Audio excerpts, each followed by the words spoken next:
The Lord be with you. A reading from the Holy Gospel according to Matthew.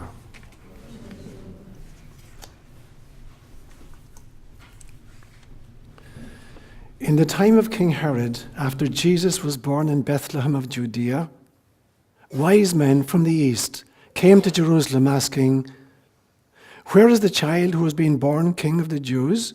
For we have observed his star at his rising and have come to pay him homage." When King Herod heard this, he was frightened, and all Jerusalem with him. And calling together all the chief priests and scribes of the people, he inquired of them where the Messiah was to be born. They told him, "In Bethlehem of Judea." Then Herod secretly called for the wise men and learned from them the exact time when the star had appeared. Then he sent them to Bethlehem, saying, "Go and search diligently for the child. And when you have found him, bring me word, so that I also may go and pay him homage." When they had heard the king, they set out, and there ahead of them went the star that they had seen at its rising, until it stopped over the place where the child was. When they saw that the star had stopped, they were overwhelmed with joy.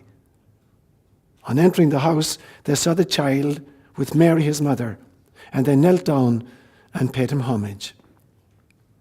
Then, opening their treasure chests, they offered him gifts of gold, frankincense, and myrrh. And having been warned in a dream not to return to Herod, they left for their own country by another road. The gospel inspired by God. Praise be to God. Good. The problem with us human beings is that we're loopy. We're loopy. Is that a word in English? Yeah, crazy. Crazy? Yeah. Yeah. But I mean, we're caught in loops. Okay. Yeah, good. That too, George. Right. So we're loopy. We live in a loopy world. We live in a world which is, we go round and round and round in loops. And it's very hard to know where to break in and get started. Let me give you an example.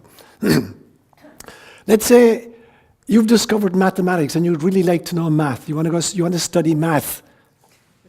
The problem is, in order to study math, you first have to study ontology. Ontology is the philosophical study of reality. So you can't study math until you know what reality is. So to start with, before you start math, you have to study ontology. The problem with ontology is that in order to study ontology, you first have to study epistemology.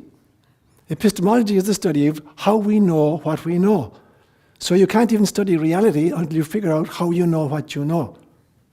Now, to figure out how you know what you know, you need to study neuroscience. The problem with neuroscience is, in order to understand neuroscience, you first have to study biology. But in order to study biology, you have to study organic chemistry. And you can't study organic chemistry unless you study particle physics. And there's no way you can study particle physics unless you understand math. And so in order to start studying math, you have to be really, really good at math. So we're caught in this loop again and again and again. And that's what life is. We go around in these intersecting loops. We live in an infinite ocean of loops that go round and round and round. And it's very hard to know where do you dig in and where do you start. Take today's story, for instance. If you want to understand this story about the three wise men coming from the east, to understand that story, you have to first understand the evolution of Christianity, where it started and how it developed. But in order to understand the evolution of Christianity, you have to understand the evolution of Judaism. And in order to understand the evolution of Judaism, you have to understand the evolution of Zoroastrianism. But in order to understand Zoroastrianism, you have to understand the religious impulse in human beings. And in order to understand that, you have to understand the history of the ancient world. But in order to understand the history of the ancient world, you have to know the geography of the ancient world. So we're stuck in another loop there. So today is the Feast of the Epiphany, and I'm going to have to break in there someplace. So I'm going to take this last loop, and I'm just going to make 4 main points about it. So firstly, I'll talk about a very brief history of the ancient world. Then secondly, a very brief history of Zoroastrianism. Then thirdly, a very brief history of Judaism. And finally, a very brief history of Christianity. And then we'll get to the math problem in the next homily. So where do we begin? You have to begin with geography in this instance, because you can't understand the history of the ancient world unless you understand the geography in which it happened. And so the main stories of civilization begin in an area of the world where the great civilizations emerge. So the first to emerge was the great Sumerian civilization. It came out of nowhere, ex nihilo, about 3,800 BC. It came from nothing, it seems. Now they claim it came from extraterrestrials called the Anunnaki, but that's another story, and you've heard me say that many times. So the Sumerians evolved about 3,800 BC. And at some stage, their empire is overthrown by another empire called the Akkadian Empire. So about maybe 2,800 BC, the Akkadians overthrow the Sumerians. And then the Akkadians are overthrown about 2,000 years BC by the Babylonians. And then the Babylonians are overthrown by the Assyrians. And then the Assyrians are overthrown again by the Babylonians. The Babylonians come back again, second time. And then finally the Babylonians are overthrown by the Persians. And the Persians are defeated by the Greeks under Alexander the Great. And the Greeks are defeated by the Romans. And it's all happening in this tiny little corner, Grand Central Station. Because the problem is this, because of the geography of the area, in order, for instance, the Egyptian Empire to get at the Persians, they've got to go through the land of Israel. Or if the Egyptians want to get at the Assyrians or the Babylonians, they have to go through this little parcel of land, this little corridor that we call modern-day Israel. And in order for the Persians to get at the Greeks, they have to come across this little patch of land, this little corridor, to get at the Greeks. And in order for the Romans to go after the Persians and to go across and to conquer the Middle East, they have to go through this patch of land. And in fact, even for the Romans to get into Africa, unless they use boats, they have to come around through this patch of land again. So this little corridor of land is like Grand Central Station. Anybody who has an agenda at world conquest has to go through this little patch of land. That's the only way you can get to the guys that you're trying to conquer, unless you use ships. So the only way you can get at each other is to go through this parcel of land. So in order to understand the history of the time, you have to understand the geography of the area in which all this took place. So that's a very, very little brief note about the history and the geography of this. Now in the middle of all this, my second point is you have to understand Zoroastrianism. So Zoroastrianism is a religion of ancient Persia. And it begins with a character called Zarathustra. He has two names, Zarathustra or Zoroaster. And he flourished about 700 BCE. And what he did was he really amalgamated all the divinities of the ancient religions and he boiled them down to one or two, depending on how you look upon it. So in my opinion, he was actually the first monotheist. Now, he boiled it down to two forces, but really there was only one God and one other force. And there were a god called Ahura Mazda, which was the god of light, and then a dark force that he called Ahriman. And so he boiled down all of these warring divinities of the Middle East and the ancient world into two forces, a force of light and a force of darkness. And the force of light was called the creator God, and in his language it was called Ahura Mazda, and then the forces of darkness were called Ahriman. Now, I'm convinced when I read the material that he wasn't advocating two divinities. He wasn't just shrinking multiple divinities down to two. He was shrinking down to one and an opposing force. So there was only really one God and there's an opposing force. So in my opinion, he really is the first monotheist. And this will hugely influence Judaism, as you'll see in a few moments. So he had some very, very, very interesting teachings and ideas. He's the person who talks first about angels and spirits and the afterlife. There's not a belief in an afterlife in most of the ancient world, apart from Egypt, where it's only true of the pharaohs, and they have to go through an initiation ceremony in order to prepare themselves for the afterlife. But for the rest of us, this was it. He came up with the notion of an afterlife, and it was a very, very interesting notion of the afterlife. He was the first one to talk about, at death, that there is an individual judgment. Every single human being is judged at the moment of death. And they're given a thumbs up or they're given a thumbs down. There's a heaven and there is a hell. And we either go to the heaven or hell. But then at the end of world history, there's a general judgment in which all souls are resurrected. And all the souls who had been in hell are purified, and everybody gets to inherit the light. And so you can see vestiges of this in the Christianity that you grew up with. So the afterlife consists of an individual judgment at the moment of individual death, heaven or hell, then a general judgment at the end of time in which all souls are resurrected, but the evil souls are purified and everybody gets to the light. He spoke about 3 world saviors. And he said these 3 saviors at different stages of world history would each be born of a virgin. And these virgins would be impregnated by the seed of Zoroaster, who had deposited his seed in a lake in Persia. And on 3 different occasions, young virgins bathing in this lake would become impregnated, and they would give birth to world saviors. And the final world savior, the third of the 3 of them, would be a guy called Saoshyant. And Saoshyant would end all evil and all darkness and end death. Now, the priests of this system of Zoroastrianism were called the Magi. So the Magi were the practitioners and the teachers and the priests within the system. Now, the word Magi became cognate with the word magic or magician, because when the Greeks came upon them, and the Greeks conquered the Persians around the year 330 BCE under Alexander the Great, they were fascinated with this religion and fascinated with this philosophy. And they thought that these priests were magicians in the sense, we think of magician as a guy who kind of pulls a rabbit out of a hat.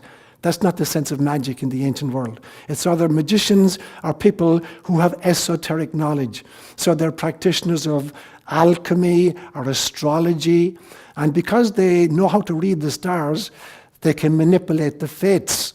And so they're very powerful people and very dangerous people. You don't want to be messing around with the Magi. And so the Magi were the priesthood of this caste. Now, the Zoroastrian religion then has a huge impact on Judaism subsequently, on Christianity, on Gnosticism, and also on Islam. And so when you look at the 3 great monotheistic religions, they're all hugely influenced by Zoroastrianism, which in my opinion was really the first monotheistic religion. So that's a brief history of Zoroastrianism. Within that context now, I'll look at my third point, a brief history of Judaism. So in some senses, the Hebrew people are thought to be the descendants of Abraham. And Abraham was an Iraqi. He came from Ur of the Chaldees, which was modern-day Iraq. So in some senses, he's coming from that part of the world. And his father was an idol maker. And at some stage, so Abraham grew up believing in a multiplicity of divinities. At some stage, one of these gods calls Abraham and says, I want you to follow me, and I'm going to give you a patrimony in a new place. Now, it wasn't that Abraham was not a monotheist. Abraham was being invited to make a covenant with one of the gods, for whom his father was an idol maker. His father made idols for, statuary for many, many gods. But now this particular god called Yahweh is inviting Abraham, this Iraqi man, to come to a different area, and he was going to give him a new land. And it was going to be a land flowing with milk and honey. Now, he was like, he didn't honor his promises very well, because within a few years of Abraham coming into this land flowing with milk and honey, there's a famine in this land flowing with milk and honey, and Abraham has to go down into Egypt with his wife Sarah. And because Sarah was a very beautiful looking woman who was also his sister, and this was an old Sumerian notion, same father, a different mother. So the notion of lineage was that if you could marry your half-sister, you kept the bloodline pure. So he's married to his half-sister. So he went down to Egypt, and she's a very beautiful woman, and he's afraid that the Pharaoh in Egypt will kill him in order to have his wife. So he pretends that she's just his ordinary sister and not his wife. And Pharaoh takes her initially and sleeps with her, and then discovers that she's actually his wife. And there's a big row between Abraham and the Pharaoh. Why didn't you tell me that this was your wife? And Abraham says, I thought you'd kill me if I claimed that. So the famine ends, and he goes back up there again. But famine is a regular thing there.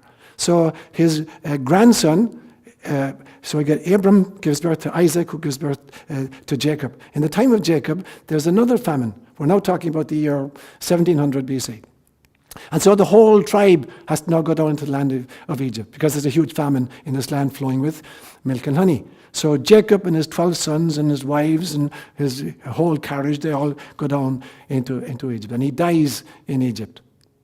And then they're enslaved. Initially, they're accepted as visitors and they're welcomed down there because Joseph, one of the brothers, who was sold into slavery, is the second in command in Egypt under the Pharaoh.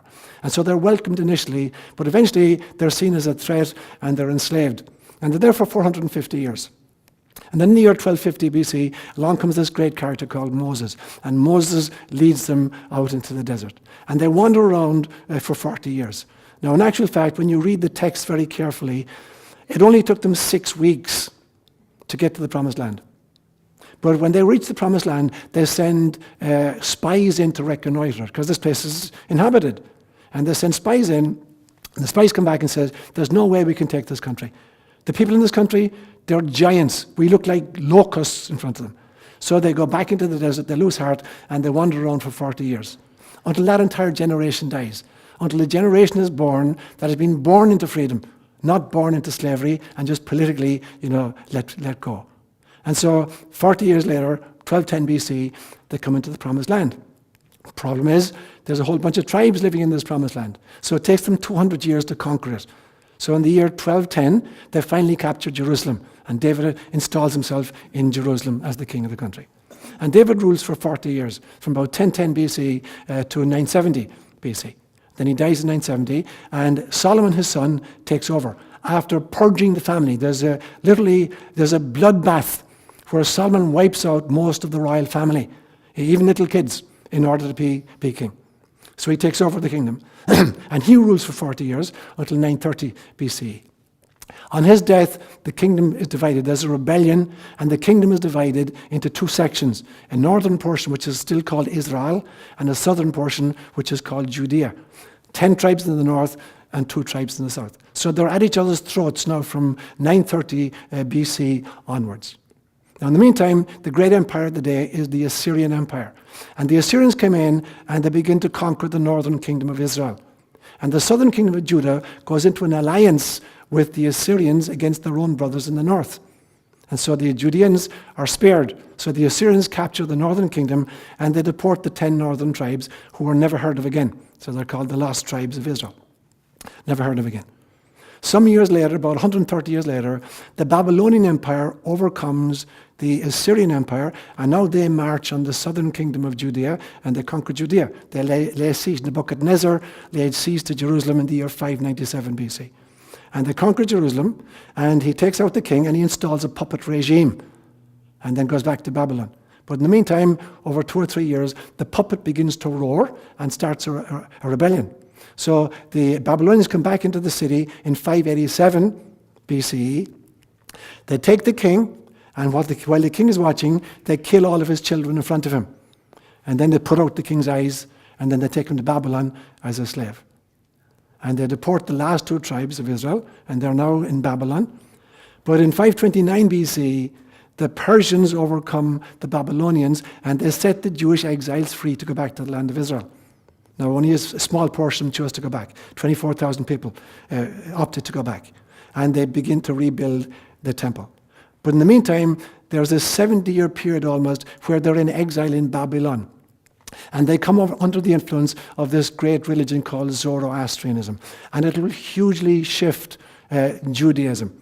Now, when you look at the Jewish scriptures, there's an acronym called Tanakh, T-N-K, representing the 3 parts of the Jewish scriptures. T represents Torah, and that's the first 5 books of the Old Testament: Genesis, Exodus, Leviticus, Numbers, Deuteronomy. And they're allegedly written by Moses. Then there's a second section of the Jewish scriptures called Nebi'im. The Hebrew word for prophet is Nebi. It's the same in Swahili. Nabi in Swahili is a prophet. So the second section of the Jewish scriptures are the prophetic books, all the ways from Elijah and Elisha and Nathan, all the ways up through to Isaiah and Jeremiah and Ezekiel, all these people. But there's a third section to the Jewish scriptures which is called K for Kitubim, or the writings. And again, it's very like Swahili. In Swahili, the word for a book is kitabu. So Kitubim are the writings. And the writings were the reflections on the great existential questions. Now, the Torah was written allegedly by Moses, so Moses flourished until he died in the year 1210 BC. So if you believe that he wrote those books, they were finished by 1210 BC. And then the prophetic literature begins from about 1000 BC up to 400 BC. So there's the minor and the major prophets. But the writings happen after the Babylonian exile, between 589 BC and 529 BC, when they're come under the influence of Zoroastrianism. They will begin to reflect on the great existential questions, like is there life after death, or is there judgment? So it will hugely influence the Jewish scriptures. And so the books of like Ruth, Job, Ecclesiastes, Proverbs, they all come as a result of the influence of Zoroastrianism on Judaism. So they'll begin to look at these great, great, great existential questions. Now, during that period, I'm convinced that the reason that there's a Pharisee party, the language of Persia is called Farsi. And so the people who came back, hugely influenced by the Farsi philosophy, became the Pharisee party. And at the time of Jesus, there's still a huge division in Judaism between the Sadducees, who are the priestly theologians, and the Pharisees, who are the lay theologians, and have been hugely influenced by Farsi philosophy. And so the Pharisees believe in life after death, they believe in angels, and they believe in spirits. The Sadducees, who are the priests, don't believe in any of the three. They do not believe in life after death, they do not believe in spirits, and they do not believe in angels. So there's this huge controversy going on in Judaism at the time of Christ. And so at one stage, for instance, the Sadducees tried to make a fool of Jesus by proposing a scenario to him. So there was a law called the Levirate law. And the Levirate law said this: if a man dies childless, his brother must take the widow, marry her and raise up children for the dead brother. Because since they didn't believe in life after death, the only way you could survive after death was through your children, or being remembered. And so there was an actual law that if a man died childless, his brother had to marry the widow, and the first child of that union was legally regarded as belonging to the dead brother and would be raised, believing that the dead man was his father, so that the memory of this man would continue. So the Sadducees proposed this, trap for Jesus. They say, according to the Levirate law, a man, who dies childless, the brother has to marry his wife. So there was 7 brothers. And the first guy married this woman, and he died childless. And so his brother married this woman to raise up children to the dead brother, but he died childless. And in the same way, all 7 brothers married this woman, and they all died childless. Now, they said, smirking to Jesus, in the afterlife, if there is an afterlife, whose wife is she going to be? She's married to all 7. And Christ, in typical fashion, just blows them out of the water. He says, you've got 2 problems here, guys. Firstly, you don't understand what the afterlife is about. The afterlife is not about marriage and giving in marriage. We don't have physical bodies. So you got that totally wrong. And secondly, you believe in the book of Moses. When Moses has an encounter at the burning bush with this God, and he says to this God, who are you? And the God says, I am the God of Abraham, the God of Isaac, and the God of Jacob. And Jesus says to him, do you think God is the God of cadavers? Or is God the God of the living? Why would God identify himself as the God of cadavers? If Abraham was still not alive at the time of Moses, 600 years after Abraham had died, if Abraham is still not alive somewhere, and if Isaac is still not alive somewhere, and if Jacob is not still alive somewhere, why would God be identifying himself, as the God of cadavers? And so Christ is taking issue with the Sadducees at this stage about their failure to accept the notion of life after death. And so within Judaism then, Zoroastrianism had this huge, huge impact on how its theology emerged. And I'm convinced, in fact, that it's only at this stage that Judaism becomes monotheistic. Between Moses, and this period of time, between 1250 BC and 529 BC, they're not monotheists, they're practiced monolatry.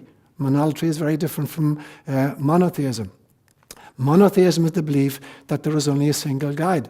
Monolatry is the worship of a particular divinity while believing that there are many, many other gods, but that you've made a covenant with this particular guy, and so you're going to worship this one, but you believe that there are others. That's monolatry. So Judaism practiced monolatry from the time of Moses to the 6th century BC.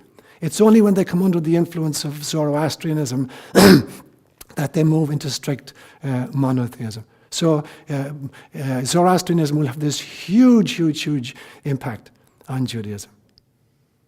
Fast forward to my fourth point then, a brief history of Christianity. So I'm convinced that, for instance, the Romans came in to the land of Israel in the year 63 BC. Pompey conquered Jerusalem in that year and sacked the city and invaded actually the temple, went into the temple and desecrated the temple. So Israel is under Roman occupancy at the time of Jesus. But when the Romans conquered it, they divided the country into a few regions. And they put a puppet in charge of one of the regions. The Herods were in charge of the northern part of Galilee, and they ruled the southern part themselves directly through a procurator. And so they occupied the land in a few different ways. So Jesus is born in Galilee, which is under the jurisdiction of Herod. But the southern part of the kingdom, including Jerusalem, is directly ruled by a procurator from Rome. And so that's the situation in which Judaism finds itself at the time of Jesus. There's a big revolt, a rebellion that starts in 66 AD, so about 30 years after Jesus dies, where there's a revolt against the Romans. And they managed to hold the Romans at bay for 4 years. But in the year 70 AD, Jerusalem is conquered again, and the temple is flattened for the second time and has never been rebuilt since then. There was one more revolt, 132 AD, for 3 years, under a man called Bar Kokhba. And Bar Kokhba retreated to Masada and held out in Masada for 3 years. And then finally the Romans, built a huge big rampart up to this fortress, conquered it, and the entire garrison, when they found it, the entire garrison had committed suicide. They're all dead inside, they've committed suicide. So that was pretty much the end of the revolt situation. So that's the situation around the time of Jesus. Now, when the temple was destroyed then, Judaism as it had existed from 529 BC up to the time of Jesus now fractures. There is no longer a temple, there is no longer sacrifice, and there is no longer a priesthood. So the dying mother, in my opinion, gives birth to twins. She gives birth to rabbinical Judaism, and she gives birth to Christianity. So for me, Christianity is a child of Judaism, and rabbinical Judaism is a child of the old form of Judaism. The old form of Judaism, had a priesthood, it had a temple, and it had sacrifice. The temple has been destroyed, the priesthood has been demolished, and sacrifice has ended. So they create a very different form of worship and liturgy, which is home-based, with the mother in charge of the Sabbath liturgy, and some kind of rabbis as teachers. The other branch of it tried to recreate the three elements that had been lost. It created a new priesthood, a new sacrifice, and a new temple. And we call the new sacrifice, we call it the Eucharist, and the new priesthood was the Roman Catholic priesthood. So there were two children born of the dying mother. So Christianity starts off literally as a child of Judaism. And therefore it too is hugely impacted by the influence that Zoroastrianism had on the mother. And so you read John's Gospel, for instance. The beginning of John's Gospel is this beautiful passage called the prologue, where it says, "In the beginning was the Word, and the Word was with God, and the Word was God. And the Word became flesh and dwelt among us. The light came into the world, and the world did not recognize it. The light was overtaken by the darkness. The darkness could not comprehend it, but the darkness couldn't defeat it. There was a man came, and he was the light, Jesus. And there was another man came, John the Baptist. He was the precursor to the light." So there's the first chapter of John's Gospel. So that's picking up totally on this Zoroastrian notion of Ahura Mazda, the god of light, and Ahriman, the force of darkness. So John's Gospel is hugely impacted by this notion of the darkness, the warfare between the sons of light and the sons of darkness. It will be carried in as well by an Essene influence. In the Essene writings at the Dead Sea, in Qumran, there are lots of writings that talk again about this conflict between the forces of light and the forces of darkness, which will hugely influence Christianity and Gnosticism as well. So Christianity then is born into that, and the Gospels pick up on that theme really, really strongly from Zoroastrianism. Matthew then will come along, and Matthew will try to juggle the whole history of Judaism and show that Christianity is the natural consequence of it. And so Matthew is writing for a Jewish audience. So he's really intent on showing to the Jewish audience that Jesus is the natural fulfillment of the Hebrew Scriptures. And he'll do it in two pieces. And the first piece was he will make the claim that Jesus is the new Moses. So when you look at the Gospel of Matthew and you look at the life of Moses, there are extraordinary parallels between the two of them. So Moses starts off life with the local king trying to kill him. There's a story in the book of Exodus that when he was born, the Pharaoh had sent out a decree to the Hebrew midwives that when they attended births, they were to let the girl children live, but they were to kill all the males because he felt that the Hebrews were getting too powerful and too numerous. So the idea was that all the male children would be killed. But when Moses' mother gives birth to him, she hides the little baby in a basket and floats it down the Nile. So this little baby escapes the agenda of this crazy king. So Matthew will create another story like this in chapter 2. We just read it. Here's this story where the new Moses is born and the king is trying to kill him as well. And the king winds up killing all the little boys in Bethlehem, 2 years and under, to try to get this baby. But the baby escapes. And where does he escape to? Escapes to Egypt. Because he has got to go down where Moses came from. And when the Herod dies, he'll be called out of Egypt. And Matthew will make the claim, he says, this was fulfill the scripture that says, out of Egypt I have called my son. And so Jesus now will come out of Egypt, just like Moses was coming out of Egypt to lead the people into the promised land. You will see, for instance, that Moses is supposed to be responsible for the first 5 books of the Hebrew Scriptures, the Torah, Genesis, Exodus, Leviticus, Numbers, Deuteronomy. When you read Matthew's Gospel, you take the birth stories out of it, and you take the crucifixion, death, and resurrection stories out of it, and you look at the huge body of the corpus of Matthew's Gospel, it's divided into 5 books. You look at the teaching of Jesus, and Matthew is systematically divided into 5 huge sections. So here you've got Jesus' new version of Torah. Moses will feed the people miraculously in the desert with manna. And Jesus will feed the people miraculously in the desert with loaves and fishes. And Moses will bring the people to a new land and give them a covenant. Jesus will bring them into a very different kind of land, the kingdom of heaven, which is not an earthly kingdom, and there'll be a totally different covenant, a covenant in his own body and blood. So Matthew is desperately trying to show to the Jewish audience that Jesus is the new Moses. And he's the fulfillment of the scriptures. And in this story today, he'll bring in the Zoroastrian or the Zoroastrian influence. He'll bring in the Magi coming from the east to worship the child. So he's connecting up the first exile and the second exile. He's connecting up the exile in Egypt that Moses ended and the exile in Babylon that the Persians ended. And he will begin to show that, just like as in Zoroastrianism, that the world's Savior will come and he'll be born of a virgin. Just like, Zarathustra claimed there will be 3 world saviors born, and the last one, Saoshyant, will be born of a virgin, and he will end evil in the world. He will be the judge, and he will be the healer, and he will bring all into the light, and there is the function of Jesus according to Matthew's Gospel. So in order to understand the story of the Magi today, we have to understand Zoroastrianism and the history and the geography of the Middle East.